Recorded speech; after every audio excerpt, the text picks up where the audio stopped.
요거 하나 더 이야기를 할게요. 재하청 고질병폐 메커니즘. 광주 재개발 지역에 철거 건물 붕괴 사고 있지 않습니까? 그 재하청을 준 메커니즘을 보면 여러 가지 문제하고 오버랩이 됩니다. 이 우리 쓰레기 폐기물 문제하고도 오버랩이 되는데 한번 볼까요? 요 사건 요거 아닙니까? 재하청을 거치면서 공사비가 7분의 1로 깎인답니다. 그리고 현대산업개발이 묵인을 했는데 요게 요래든 이게 쓰러지는 장면이죠. 그죠? 뒤에 요 마침 굉장히 위험했을 뻔한 어느 운전자가 블랙박스에 찍힌 장면. 그리고 저 건물이 넘어지기 밑에 있는 그 깔린 그 버스 많은 희생자가 발생하셨죠. 안타까운 장면입니다. 요게 하청, 재하청으로 거치면서 공사비가 7분의 1로 깎였답니다. 7분의 1.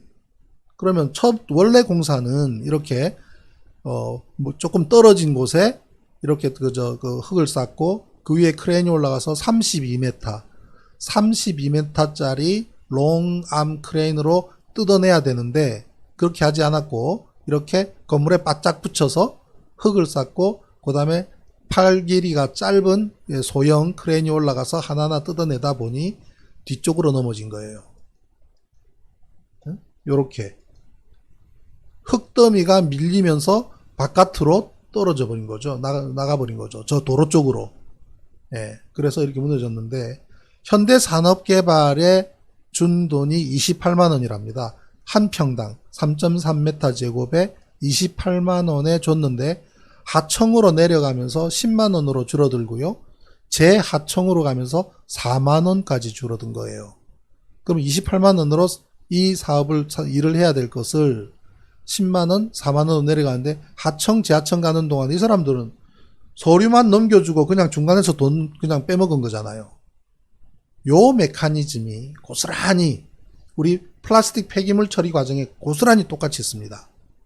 이거 우리 특히 경상북도 그 다음에 경기도와 경상북도에 지금 폐기물 쓰레기 때문에 애를 먹고 있는데 잔뜩 쌓여 있는 것의 메커니즘을 보면 이거는 플라스틱 1톤당 25만원을 줍니다. 왜냐면 플라스틱 1톤을 처리한다고 하겠다 그러면 25만원이 나오게 되는데 이게 중간에 몇 단계를 거치면서 점점 돈이 줄어들어요.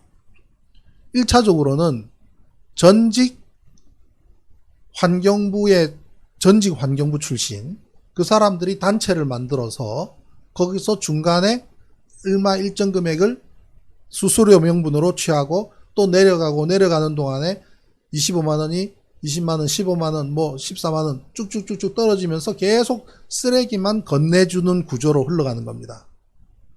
저 문제와 굉장히 유사하게 흘러갑니다. 그리고 마지막에는 어떻게 됩니까? 그거를 돈만 받고 들판에다 갖다 버리면 그 돈만 취하게 되고 그래서 우리 산하에 임야에 쓰레기가 산더미처럼 쌓이는. 그러면 업자들은 어떻게 하느냐? 특히 경상북도 어성 같은 경우에 임야 쪽에 있는 부지를 임대를 해요. 아니면 뭐 문 닫은 공장들을 임대를 합니다. 임대를 해서 처음에는 무슨 사업을 하는 것처럼 폐기물 사업을 하는 것처럼 눈속임을 하고 그 다음부터는 막 쓰레기를 받아와서 잔뜩 쌓아놓고 돈만 취하고 어느 날 갑자기 사라져 버리는 거예요. 그러니 사업체는 없고 쓰레기만 산더미처럼 남아있는 결과가 됩니다. 그 중에 일부는 어떻게 한다 그랬습니까? 수출까지 하죠. 자, 돈을 얼마 줄게. 자기가 예를 들면 6만원에 받았다. 쓰레기와 6만원을 받았다. 톤당 6만원을 받았다. 그러면 그거를 필리핀으로 수출하면서 4만원 보내줄게. 그럼 그 4만원으로 수출하는 이 운임비 제하고 남는 거 너 가져오니까 필리핀의 업자가 좋아 보내. 그래서 컨테이너 박스로 간 거를 쓰레기를 필리핀 인근 해상에 바다에 버려버리고 돈만 취하고 운임비하고 남는 돈을 자기가 취한.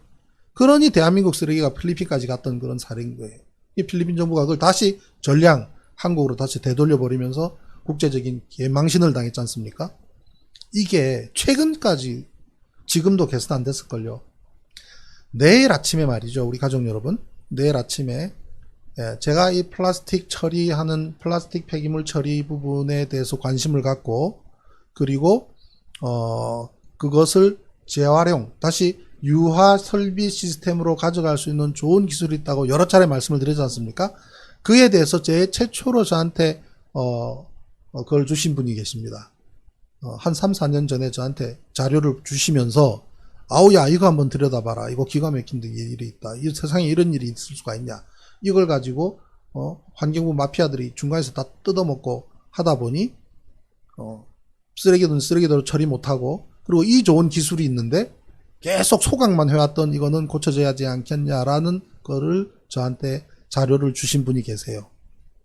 남원에 계신 강동원 전 의원님이십니다. 그래서 내일 아침에는 제가 인터뷰하자 그랬습니다.